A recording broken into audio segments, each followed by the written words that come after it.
In tears, single dad served divorce papers at Christmas party. Unaware he's a billionaire's son, the Christmas party was in full swing when Vanessa walked in, designer heels clicking against the polished floor, her new husband's arm wrapped possessively around her waist.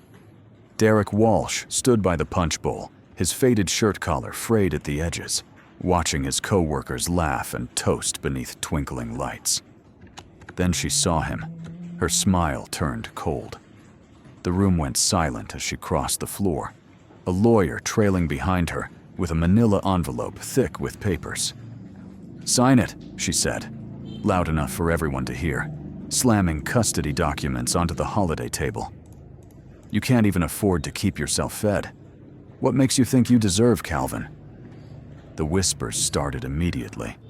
Poor Derek, struggling single dad, the guy who picked up shifts at the warehouse just to pay rent. He stood there, hands trembling, tears burning behind his eyes, as every face turned toward him with pity or contempt. What none of them knew, what Vanessa herself couldn't imagine, was that this humiliation would be the last time anyone looked at Derek Walsh that way. Some truths stay buried until the moment they're needed most, and Derek's truth was about to surface in a way that would make this Christmas party unforgettable for everyone in that room. Derek's fingers gripped the edge of the table, knuckles white against the red tablecloth. The custody papers stared up at him, Vanessa's signature already bold across the bottom line. Around him, the party had frozen into a tableau of shock and second-hand embarrassment. His supervisor, Greg Matthews, looked away. The receptionist covered her mouth. Someone coughed. Vanessa's new husband, Kenneth Bradshaw, stood behind her with his arms crossed, a smirk playing at the corner of his mouth. The man wore a watch that cost more than Derek's annual salary, and he knew it. "Well?" Vanessa's voice cut through the silence. She tapped one manicured nail against the papers. "We both know how this ends, Derek. You work at an IT help desk and pick up night shifts moving boxes. I have a lawyer. Kenneth has connections. You live in that pathetic apartment with peeling paint and a broken heater. Calvin deserves better than what you can give him." Her words landed like punches, each one designed to wound. The thing was, every word was true. Derek did work 2 jobs. His apartment was barely habitable. The heat had been out for 3 weeks, and his landlord kept promising to fix it tomorrow. But none of that changed the fact that Calvin was his son, his boy. The kid who drew him pictures every morning before school, who saved half his Halloween candy to share, who still believed his dad could fix anything. Derek had raised that child alone for 2 years after Vanessa walked out, claiming she couldn't handle being poor anymore, couldn't stomach coming home to a man who smelled like sweat and exhaustion every night. She'd left a note on the kitchen counter and disappeared for 18 months. No calls, no visits, nothing. Now she was back, dressed in clothes that cost more than Derek's monthly rent, ready to take the one thing that mattered. Derek's voice came out rough, barely above a whisper. "He's my son." Vanessa laughed, sharp and cutting. "He's a child who needs stability, medical care, a future. Things you can't provide." She gestured around the room at their coworkers, all of them witnessing his humiliation. "Look at yourself, Derek. When was the last time you bought new clothes? When was the last time you didn't have to choose between groceries and electricity?" The tears came then, hot and shameful, sliding down his cheeks. He didn't wipe them away.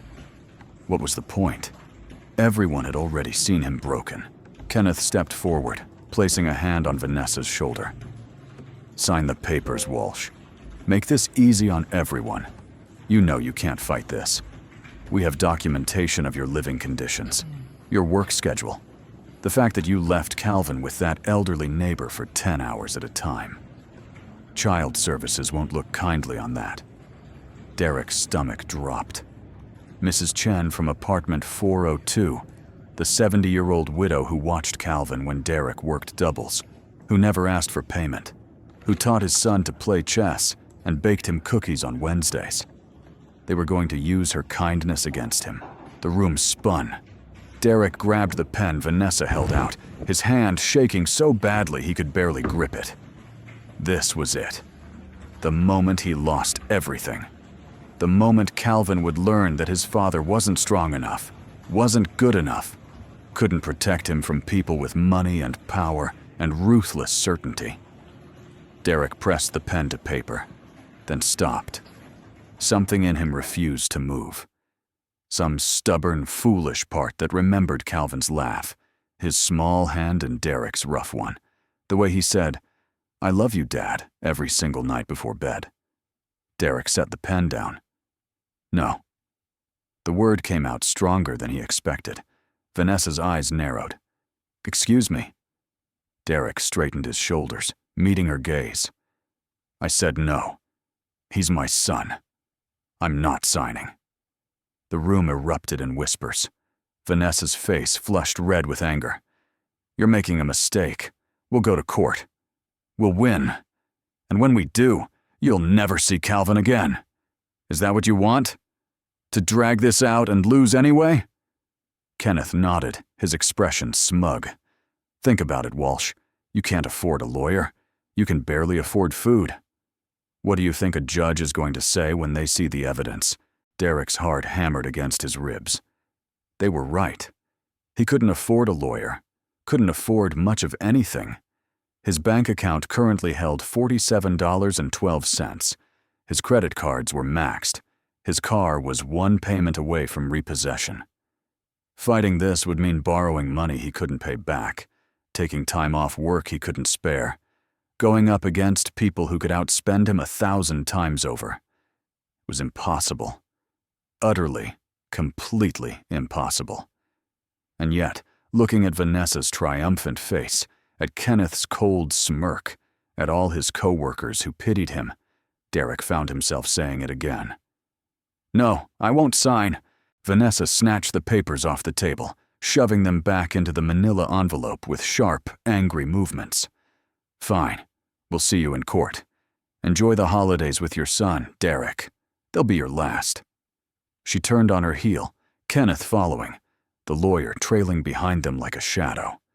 The crowd parted as they left, everyone too uncomfortable to speak. Derek stood alone at the table, the Christmas lights suddenly too bright, the music too loud, everything too much. Greg approached, clapping a hand on Derek's shoulder. "That was rough, man. You okay?" Derek wasn't okay, but he nodded anyway. The party resumed slowly, conversations starting up in hushed tones. Derek heard his name whispered a dozen times as he walked to the coat check. Poor Derek. Brave Derek. Stupid Derek. He grabbed his jacket, the one with the torn lining and missing button, and stepped out into the December cold. Snow had started falling while he was inside, soft flakes catching in the streetlights. His breath came in clouds. The city stretched out before him, all lit windows and distant traffic, 1,000 lives happening simultaneously, none of them caring about his small, desperate struggle. He pulled out his phone. One missed call from Mrs. Chen. He called back immediately. "Derek, sweetheart, is everything all right?" Her voice was warm, concerned. "Calvin's been asking for you." Derek's throat tightened. "I'm fine, Mrs. Chen. Just leaving the work party now. I'll be home in 20 minutes. A pause. "You don't sound fine." He closed his eyes, snow melting on his face. Vanessa showed up. She wants full custody. She has lawyers and money and evidence that I'm a terrible father because I work too much and our apartment is falling apart. Mrs. Chen made a soft, angry sound. "That woman has some nerve. You're a wonderful father, Derek. Calvin knows it. Anyone with eyes knows it." Derek wanted to believe her, but wanting something didn't make it true. He walked to the subway station, descending into the warm, stale air of the underground.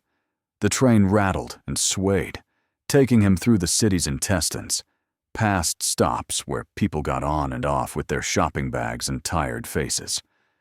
Derek stared at his reflection in the dark window. When had he gotten so thin? When had the circles under his eyes become permanent? He looked like a man barely holding on, because that's what he was. The train lurched to a stop at his station. He climbed the stairs back to street level, emerging in his neighborhood, where buildings leaned together like old friends, sharing secrets. The apartment complex was a 5-story brick building with a flickering neon sign that read, Riverside Arms, though there was no river for 3 miles, and the only arms anyone raised here were in frustration at the landlord. Derek climbed the stairs to the 4th floor, his footsteps echoing in the stairwell. He could hear a baby crying in apartment 314, a television blaring in 320, the usual symphony of other people's lives pressed too close together. He reached 402 and knocked softly. Mrs. Chen opened the door immediately, Calvin asleep on her couch behind her, wrapped in the afghan she'd crocheted herself. "He insisted on waiting up for you," she whispered. But he couldn't make it past 8 o'clock. Derek stepped inside, the apartment warm and smelling of the ginger cookies Mrs. Chen made every Sunday. Calvin looked so small on that couch, his dark hair falling across his forehead, one arm wrapped around the stuffed dinosaur Derek had found at a thrift store last Christmas. 7 years old, smart as a whip, kind to every living thing, the best part of Derek's entire existence. "Thank you for watching him," Derek said, his voice thick. Mrs. Chen touched his arm gently. "I heard her voice on the phone earlier. She called here, asking questions about how often I watch Calvin, what condition the apartment is in. I didn't tell her anything useful. But Derek, she's building a case." Derek nodded. He'd expected as much. "I know. She has money now. Married someone rich. She thinks that makes her a better parent." Mrs. Chen's eyes flashed. "Money doesn't make someone a good parent. Love does. Sacrifice does. Being there every single day does. You've done that. She hasn't." Derek wanted to argue, to point out that love and sacrifice didn't pay for better housing or health insurance or the things Calvin needed. But Mrs. Chen wouldn't hear it. And honestly, Derek was too tired to fight. He scooped Calvin up carefully, the boy stirring but not waking, his small body warm and trusting in Derek's arms. "Good night, Mrs. Chen. Thank you. For everything." Their apartment was next door, 403, identical in layout but noticeably colder and more worn. Derek used his hip to open the door, carrying Calvin to the small bedroom they shared. He couldn't afford a 2-bedroom, so Calvin had the bed, and Derek slept on a mattress on the floor beside it. Derek laid his son down gently, pulling the blankets up to his chin, tucking in the edges the way Calvin liked. The boy's eyes fluttered open briefly. "Dad?" Derek brushed the hair from his forehead. "I'm here, buddy. Go back to sleep." Calvin smiled, already drifting off again. "Love you, Dad." Derek's heart clenched. "Love you too, Calvin." More than anything, he stood there for a long moment, watching his son sleep, memorizing the curve of his cheek, the way his fingers curled near his face. If Vanessa won, if the court took Calvin away, these moments would be all Derek had left. Memories and photographs and the ghost of a child who'd called him Dad. The thought was unbearable. Derek backed out of the room, leaving the door cracked open, and collapsed onto the worn couch in the living room. The apartment was quiet except for the drip of the kitchen faucet and the rumble of traffic outside. He should eat something, should prepare for work tomorrow, should do 1,000 things. Instead, he sat in the darkness and let himself feel the weight of it all. On the coffee table, buried under a stack of unopened bills and Calvin's homework, was a pile of mail Derek had been avoiding for weeks. Medical bills from Calvin's last checkup, overdue notices from the electric company, final warnings from the credit card companies. And there, at the bottom of the pile, shoved there weeks ago and forgotten, was a thick cream-colored envelope with a return address that read, Ashford Legal Associates, in elegant script. Derek had received 3 of these envelopes over the past 2 months, He'd thrown away the first two, assuming they were scams. Some elaborate scheme to steal identity or money from desperate people.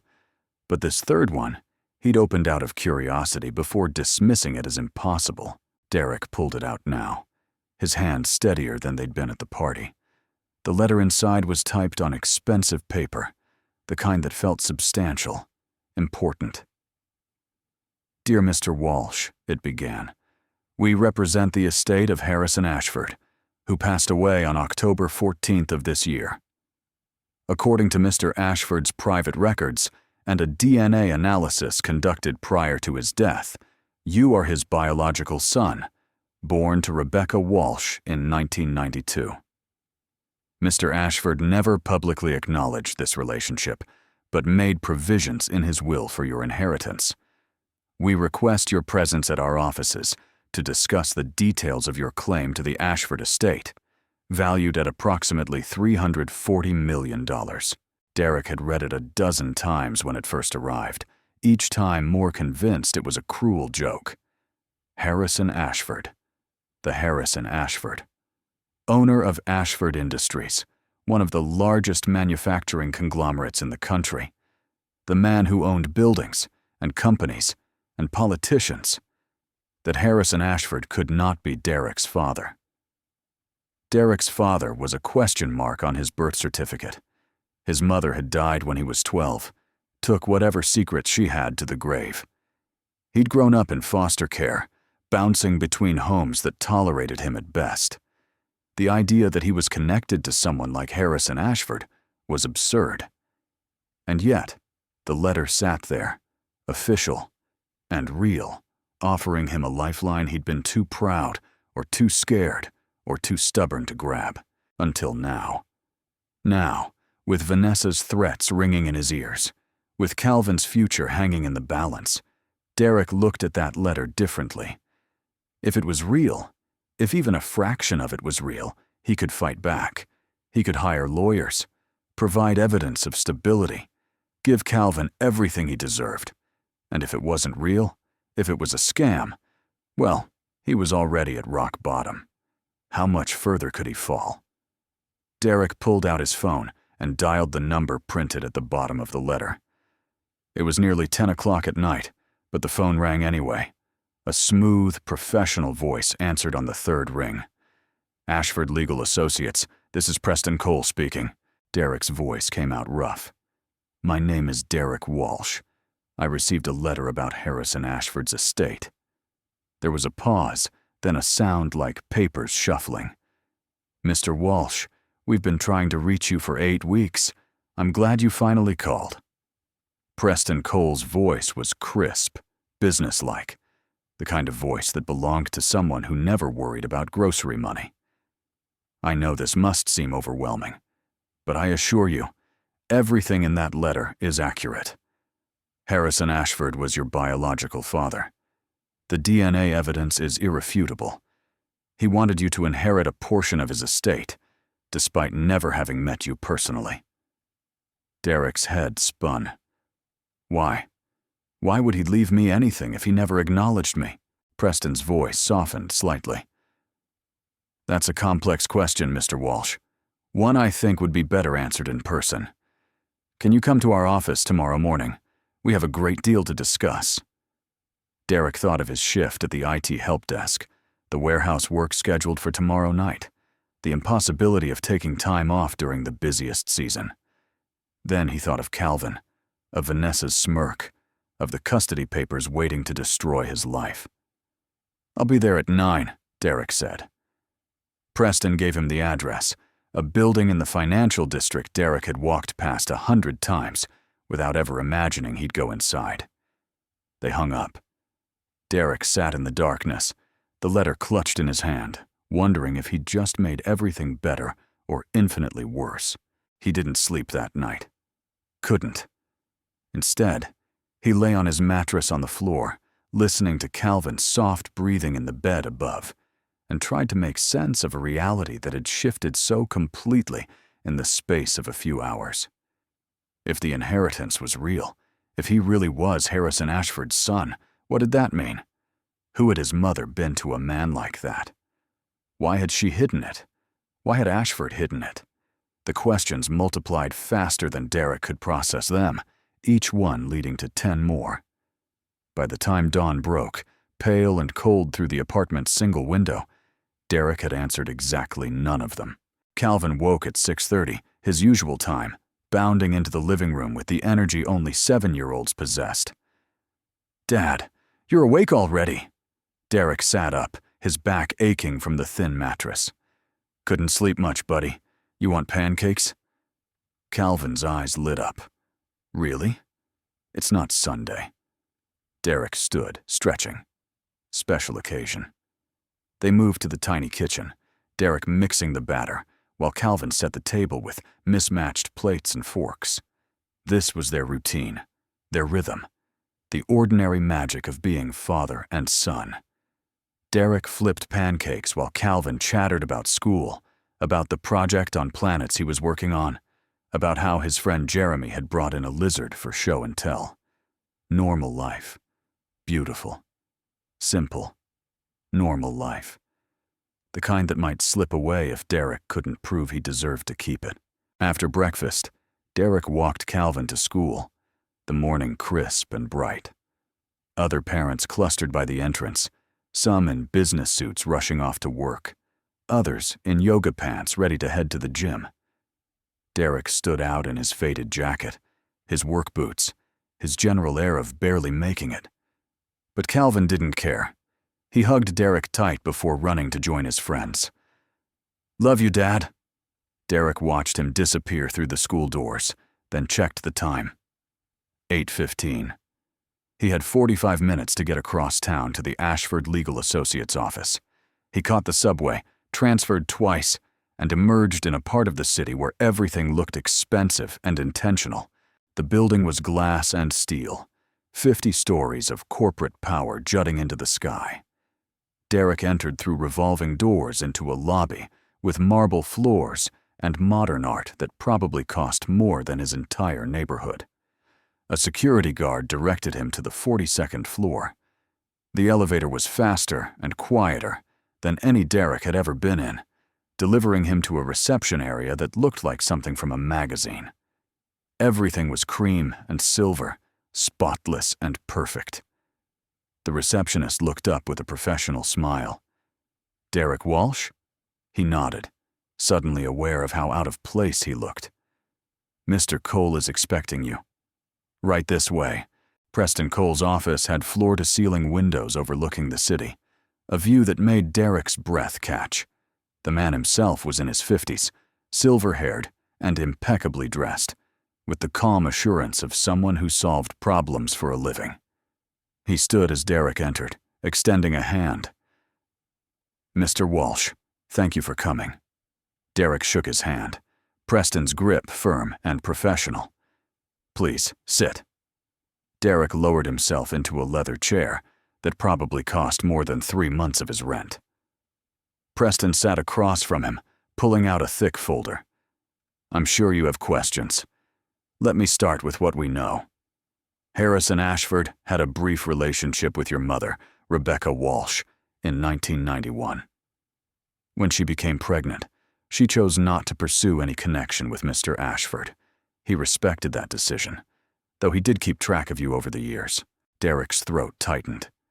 "He knew about me?" Preston nodded. "He did. And when he was diagnosed with terminal cancer last year, he made certain arrangements. He wanted you to inherit a significant portion of his estate, despite your lack of relationship. His reasoning, as stated in his will, was that you were his son, and that biological connection carried certain responsibilities." Derek's head spun. $340 million. Preston's expression didn't change. "That's correct. It's not the entirety of the estate, but it's yours by right. However, claiming it requires legal verification, paperwork, and time. The process typically takes 60 to 90 days to complete." Derek leaned forward. "I don't have 60 days. I have a custody hearing in 3 weeks. My ex-wife is trying to take my son because I'm poor. She has lawyers and evidence and money. I need help now." Preston studied him for a long moment. "Tell me about the situation." Derek did. He laid it all out. The humiliation at the Christmas party, Vanessa's threats, Kenneth's connections, the impossibility of fighting back with $47 and no legal representation. Preston listened without interrupting, his expression neutral. When Derek finished, Preston nodded slowly. "I see. This is actually quite manageable." He pressed a button on his desk. "Kelly, get me Frank Morrison on the line. Family law specialist. Tell him it's urgent." Within 15 minutes, Derek was on a conference call with Frank Morrison, one of the best family law attorneys in the state, a man whose hourly rate probably exceeded Derek's monthly income. Frank's voice was sharp, confident. "Mr. Walsh, Preston's explained the situation. I can have my team file a motion to delay the hearing, giving us time to build a proper defense. We'll need documentation of your parenting, statements from teachers and neighbors, evidence of your son's well-being under your care, and we'll need to demonstrate financial stability, which, given your pending inheritance, won't be an issue." Derek's chest loosened slightly. "You can do that? You can help?" Frank laughed. "Mr. Walsh, I eat cases like this for breakfast. Give me 2 days to review the filings, and your ex-wife won't know what hit her." Preston ended the call, turning back to Derek. "Frank will handle the legal side. In the meantime, I need you to sign some preliminary documents acknowledging your claim to the estate. The full inheritance will take time to process, but we can arrange for immediate access to funds for legal fees and living expenses. Consider it an advance on your inheritance." Derek stared at him. "Why are you doing this? You don't know me. Harrison Ashford never even met me. Why go through all this trouble?" Preston's expression softened. "Because it was Mr. Ashford's wish, and because, Mr. Walsh, you're his son. That means something, regardless of the circumstances. Now, let's make sure you keep yours." The next 2 hours passed in a blur of paperwork and signatures. Documents Derek barely understood, but trusted Preston to explain. They arranged for a check to cover immediate expenses, enough money to fix the heat in the apartment, buy Calvin some new clothes, stock the refrigerator properly, more than Derek had seen in one place in years. When it was done, Preston walked him to the elevator. "The custody hearing is in 3 weeks. Frank will be ready. In the meantime, keep living your life.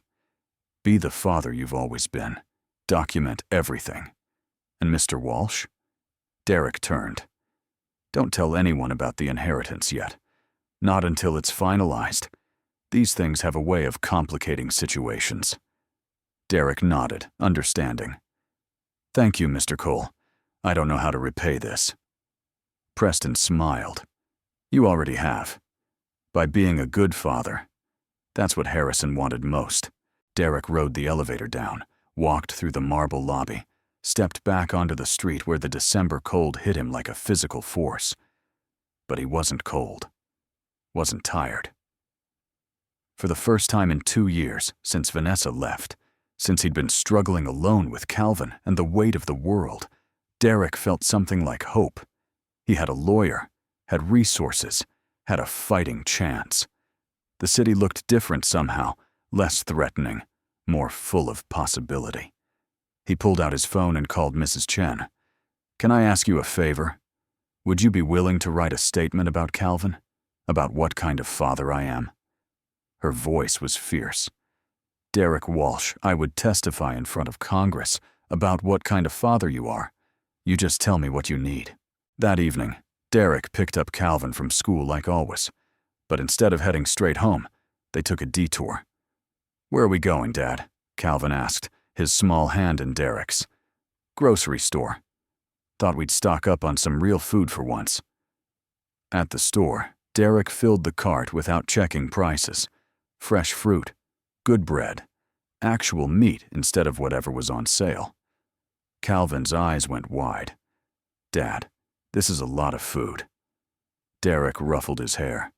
"We deserve it, buddy. Things are going to get better now." And maybe they would. Maybe this was the beginning of something different, something better than just surviving day to day. The custody hearing arrived faster than Derek expected. 3 weeks felt like 3 days, time compressed by the constant preparation, the meetings with Frank Morrison and his team, the documentation of every meal Derek made, every homework session, every bedtime story. They built a case brick by brick, demonstrating that Derek wasn't just adequate as a father, he was devoted, present, the center of Calvin's world. Frank had filed motions, gathered statements from teachers and neighbors, prepared arguments that would demolish Vanessa's claims of Derek's inadequacy. And through it all, Derek had kept Preston's advice. He hadn't told anyone about the inheritance, not Mrs. Chen, not his coworkers, not even Calvin.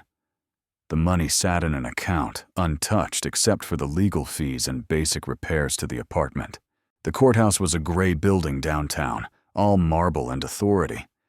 Derek arrived 30 minutes early, dressed in a new suit Frank's assistant had helped him pick out. It fit properly, made him look like someone who had his life together.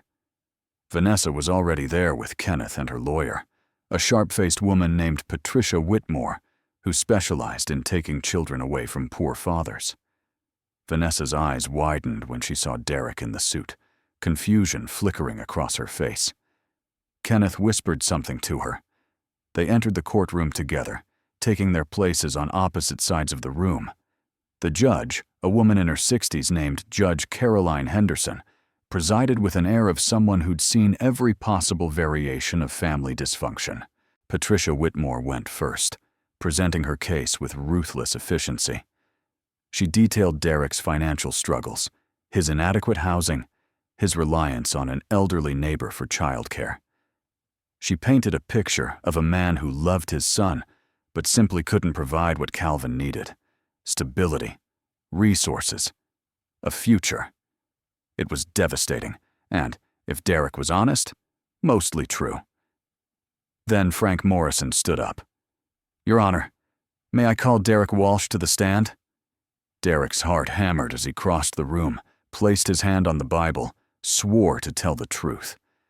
Frank's questions were gentle, designed to let Derek tell his story. The years of single parenting, the sacrifices, the love that drove every decision. "Mr. Walsh, why do you want custody of Calvin?" Derek's voice was steady. "Because he's my son.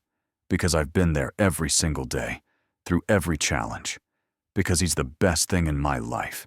Then Patricia cross-examined, her questions sharp as knives.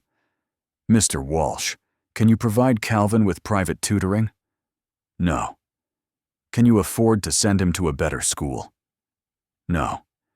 "Can you take him on vacations, expose him to culture, give him opportunities beyond your limited means?" "No." "No." "No." Each answer was a wound, exposing the reality of Derek's poverty. Patricia sat down with a satisfied expression. Then Frank stood again. "Your Honor, I'd like to introduce new evidence regarding Mr. Walsh's financial situation." He produced documents, handing copies to the judge and Patricia. 2 months ago, Derek Walsh was identified as the biological son of Harrison Ashford, owner of Ashford Industries. Mr. Ashford passed away in October, leaving Mr. Walsh a substantial inheritance. The estate is currently in probate, but Mr. Walsh's financial situation is about to change dramatically. The courtroom erupted. Vanessa's face went white. Kenneth jerked upright. Patricia Whitmore's mouth opened and closed without sound. Judge Henderson called for order, studying the documents Frank had provided. "Mr. Morrison, how substantial are we talking?" Frank's voice was calm.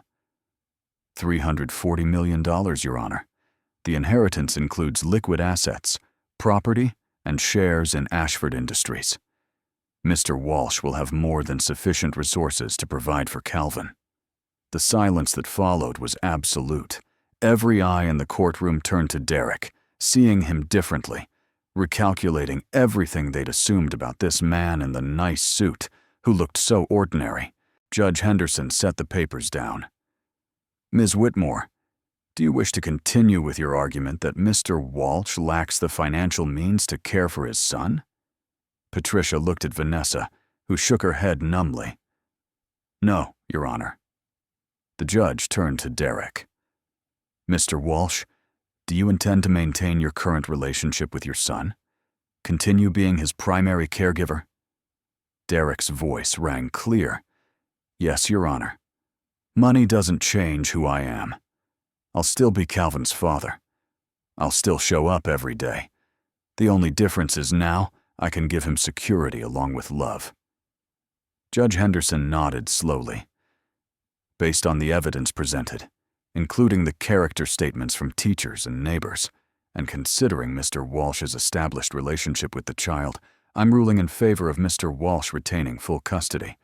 Ms. Monroe may have supervised visitation twice a month. Vanessa stood abruptly. Your Honor, please. The judge raised a hand. Ms. Monroe, you abandoned your son for 18 months.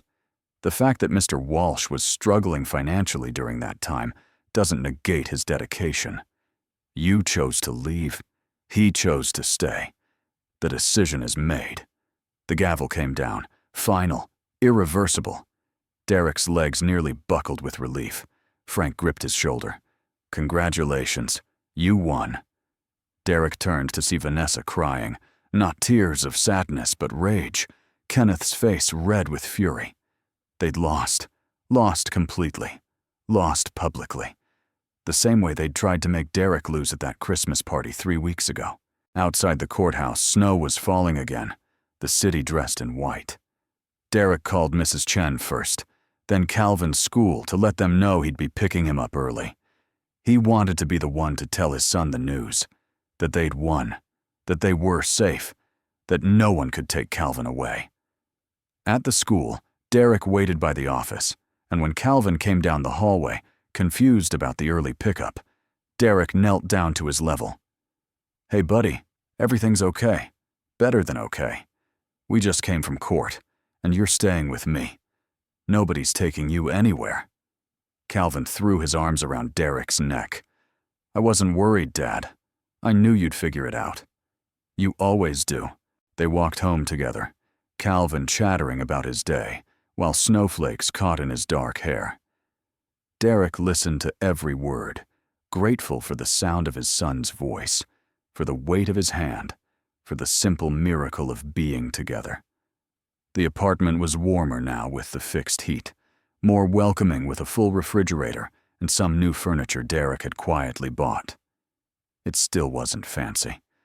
Still wasn't the kind of place Vanessa and Kenneth lived in. But it was home, and it was theirs, and that was enough. That evening, Mrs. Chen came over with her famous ginger cookies, and Derek told her everything. About the inheritance, the court case, the victory they'd won together. She cried happy tears, pulling him into a hug that smelled like vanilla and kindness. Over the following weeks, as the holidays progressed, Derek made decisions about his future. The full inheritance would take months to process, but he had access to enough to make changes. He found a better apartment in the same neighborhood, close to Mrs. Chen and Calvin's school. 3 bedrooms, 1 for Calvin, 1 for Derek, and 1 for guests or homework or whatever they needed. He quit the warehouse job but kept the IT position, taking a promotion to senior analyst that he'd been offered months ago but had been too exhausted to accept. He set up a trust fund for Calvin's education, donated to the local food bank, established a scholarship for single parents trying to finish college while raising kids.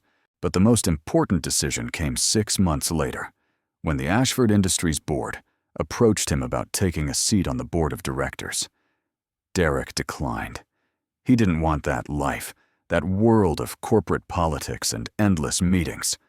Instead, he worked with Preston Cole to establish the Rebecca Walsh Foundation, named for his mother, dedicated to helping single parents in crisis. Housing assistance, child care subsidies, legal aid for custody battles. Everything Derek had needed during his darkest days, he made available to others fighting the same battles. It felt right. Felt like honoring the woman who'd raised him alone, who'd made hard choices to protect him, who'd loved him fiercely despite having nothing. The next Christmas, Derek hosted a party. Not a corporate event where people whispered and judged, but a gathering in the community center near their apartment. He invited single parents from all over the neighborhood, families struggling like he'd struggled, people who needed to know they weren't alone. Mrs. Chen helped organize everything, turning the space into a warm celebration with food and music and gifts for every child. Calvin, now 8, helped set tables and hand out presents, understanding in his young way that they had been given much and needed to give back. Derek stood watching the joy on faces that knew hardship, seeing the relief when parents realized the gifts were real, the food was free, the support was genuine. Vanessa tried to reach out twice after the court case, first through Kenneth, then through a carefully worded letter claiming she'd made mistakes and wanted to be part of Calvin's life properly. Derek read the letter 3 times, considering. Then he called Frank Morrison. "What are my legal obligations regarding visitation?" Frank explained the court order. Supervised visits twice monthly, which Vanessa had attended exactly twice before stopping. "She has the right to see him if she follows the rules, but you control the circumstances." Derek thought about it for a week, then sent a response. Vanessa could see Calvin, but only if she attended the single-parent support groups Derek's foundation ran. Only if she demonstrated real commitment over time. Only if Calvin wanted to see her. She never showed up. Some people weren't interested in doing the work. Calvin thrived in ways Derek had only dreamed about during those desperate years. He joined the robotics club at school, took swimming lessons, made friends whose parents didn't look at Derek with pity anymore. But more importantly, he remained the kind, thoughtful boy he'd always been. The kid who saved cookies for Mrs. Chen and drew pictures for his dad and helped smaller kids on the playground. Money hadn't changed his heart. Derek made sure of that. They still lived modestly compared to what they could afford. Still valued people over things. Still remembered what it felt like to have nothing but each other. One evening, nearly a year after the courthouse victory, Derek and Calvin sat on their apartment balcony watching the sun set over the city. Calvin was working on homework. Derek was reading. Calvin looked up suddenly. "Dad, can I ask you something?" Derek set his book down. "Always, buddy." Calvin chewed his lip, thinking. "That Christmas when Mom tried to take me away. Were you scared?"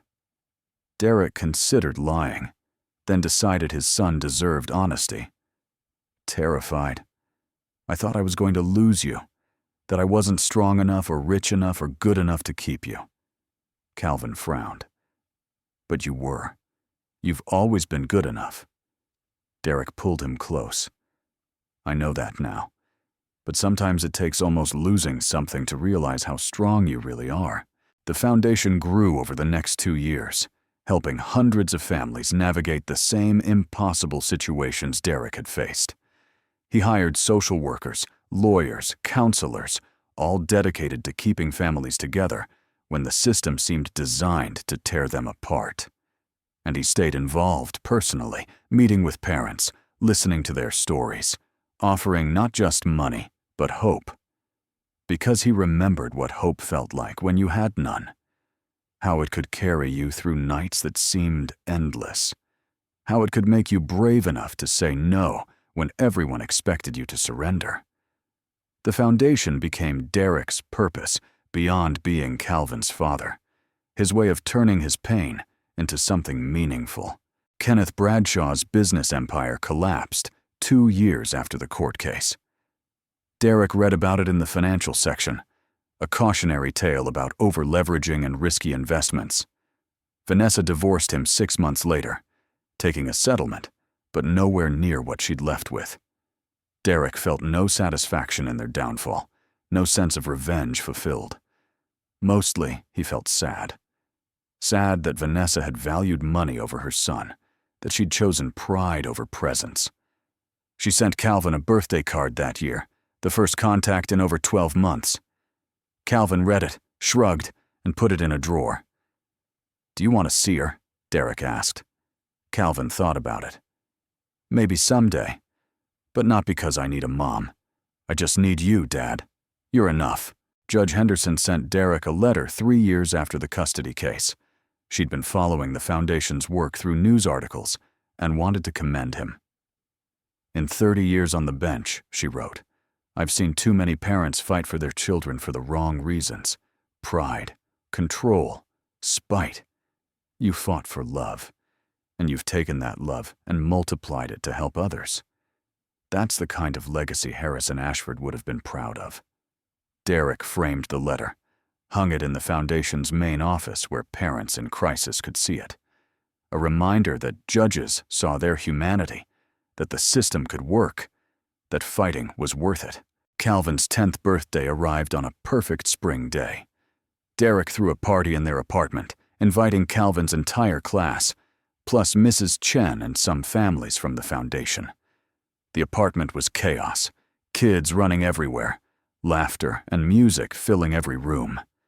Derek stood in the kitchen, watching Calvin blow out candles surrounded by friends who valued him for who he was, not what his father could provide. Mrs. Chen appeared at his elbow. "You did good, Derek. Your mother would be proud." Derek's throat tightened. He'd learned more about his mother in the years since discovering his connection to Harrison Ashford. She'd been a waitress, a single mother who'd worked 3 jobs herself, who'd refused Ashford's money because she wanted to raise her son on her own terms. She'd been stronger than Derek ever imagined, and somehow, through everything, he'd become just like her. That evening, after the party ended and Calvin was asleep, Derek sat on the balcony with a cup of coffee, looking out at the city lights. 3 years ago, he'd stood at a Christmas party, humiliated and broken, certain he was about to lose everything that mattered.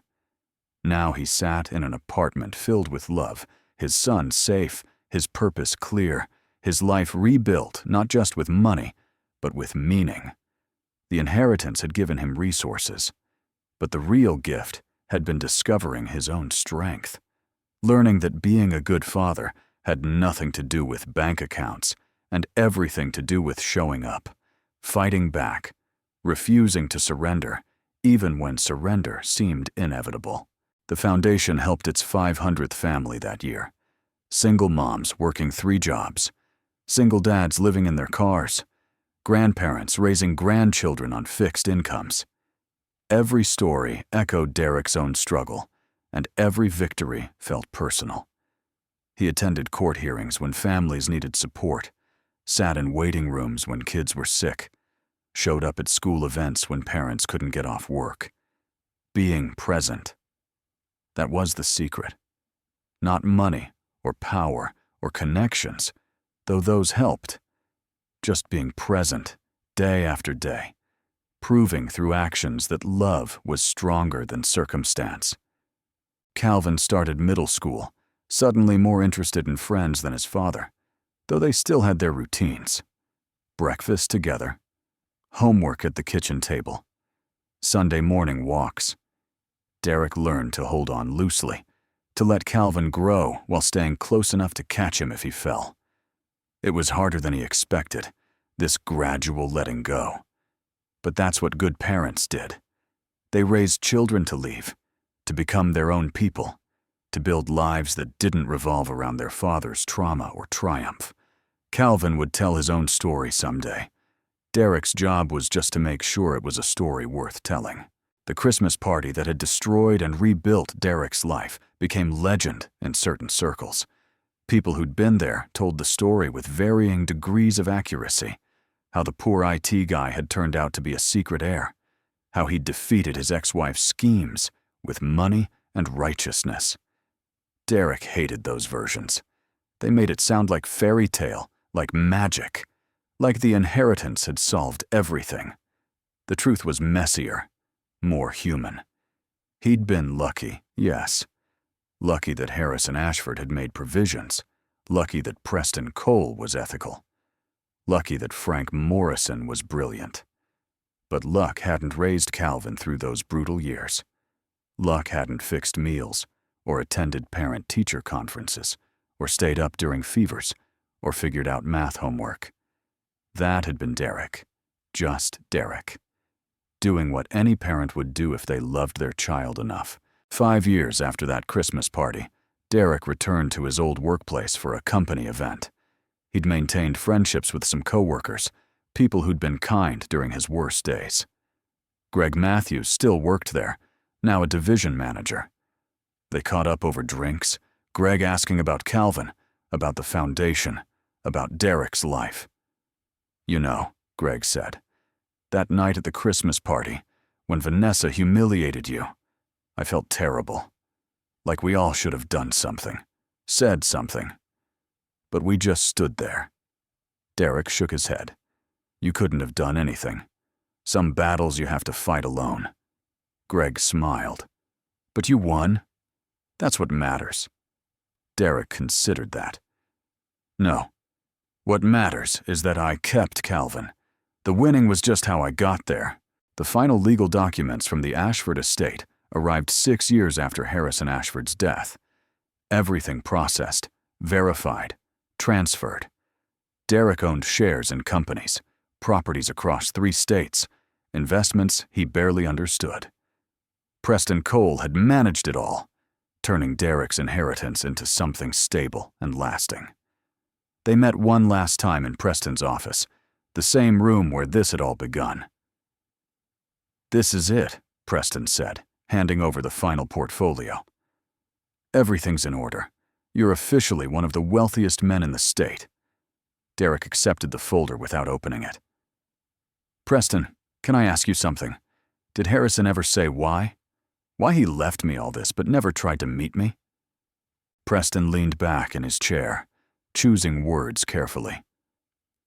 "He told me once that your mother made him promise to stay away, that she wanted you to have a normal childhood, free from the complications of his world. He respected that, even though it hurt. But he kept track of you, Derek. Knew when you graduated, when Calvin was born, when Vanessa left. He was proud of the man you became, the father you were. He said leaving you money was easy. Staying away was hard. But he did it because your mother asked, and because he thought it was what you needed." Derek's eyes stung. "I would have liked to meet him." Preston smiled sadly. He would have liked that too. But some relationships exist in absence, in the choices we make for people we love from a distance. Derek left that office for the last time, walking out into a summer afternoon that smelled like rain and possibility. He'd come full circle somehow, from abandonment to belonging, from poverty to wealth, from fear to peace.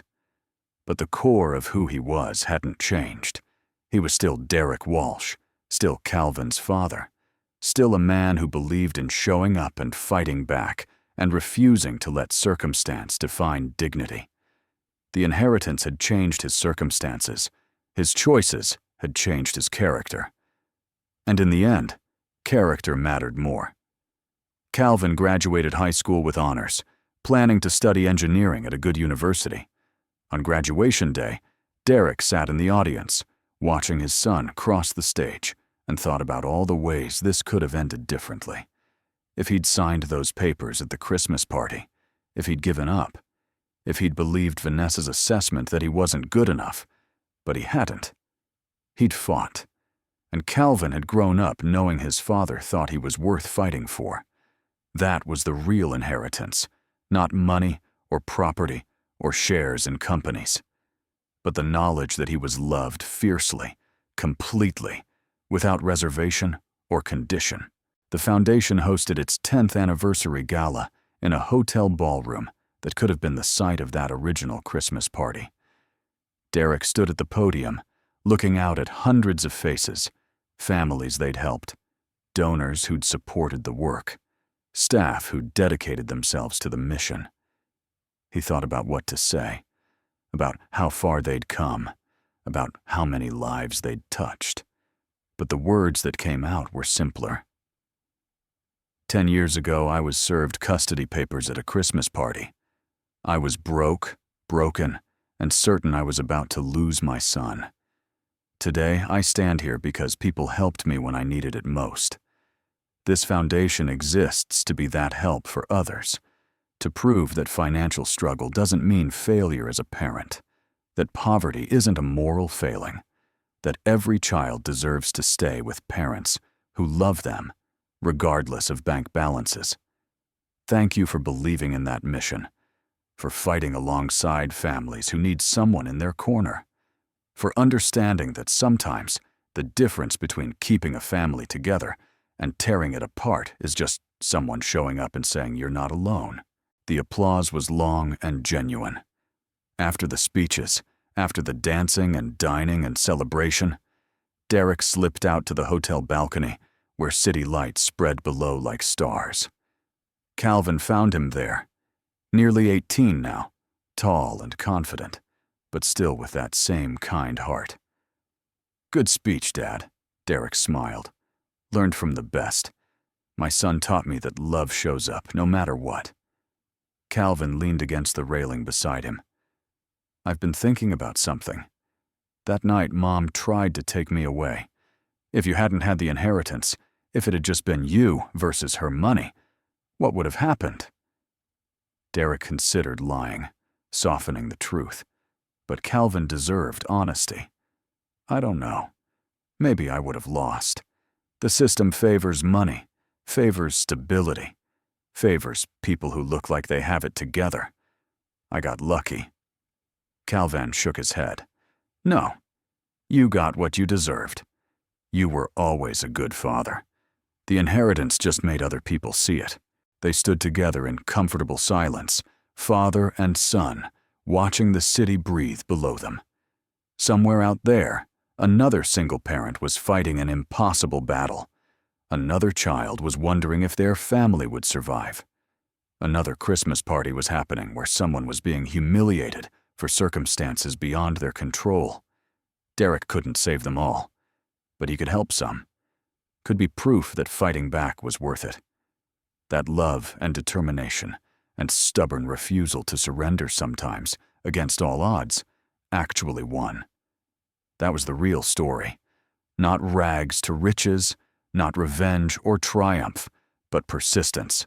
Showing up every single day, even when showing up seemed pointless, especially then. The city sparkled below, full of stories Derek would never hear, battles he'd never witness, victories and defeats happening simultaneously in a million lives. His story was just one among many. But it was his, and Calvin's. And in the end, that was enough. More than enough. It was everything.